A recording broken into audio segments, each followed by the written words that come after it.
दारू सोडताना सर्वात मोठी लढाई ही बाहेरच्या जगाशी नसते, तर ती तुमच्या स्वतःच्या मेंदूशी असते. सुरुवातीच्या 60 दिवसात मन कसे खेळ खेळते हे ऐका. पहिले 15 दिवस तुमचा मेंदू खूप बंड करतो. संध्याकाळ झाली की चिडचिड वाढवणे, अस्वस्थ करणे, जुन्या आठवणी जाग्या करणे हे त्याचे काम असते. 30 दिवस झाले की तो एक नवीन हुशार सापळा रचतो. तो म्हणतो, अरे आता तर तू महिनाभर दारूशिवाय राहिला आहेस, म्हणजे तुझा स्वतःवरती चांगला कंट्रोल झालाय. आजच्या दिवस एक पॅक मारायला काय हरकत आहे.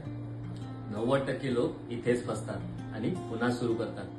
पण जेव्हा तुम्ही 60 दिवस पूर्ण करता तेव्हा मेंदू हार मानतो. त्याला समजून जातं की हा माणूस ऐकणार नाही. मग तेव्हा खरी मानसिक शांतता आणि स्पष्टता सुरू होते.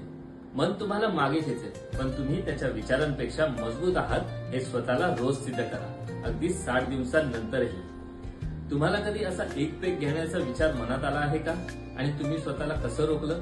कमेंटमध्ये सांगा. आणि अशा खऱ्या अनुभवांच्या प्रवासांसाठी आत्ताच फॉलो करा.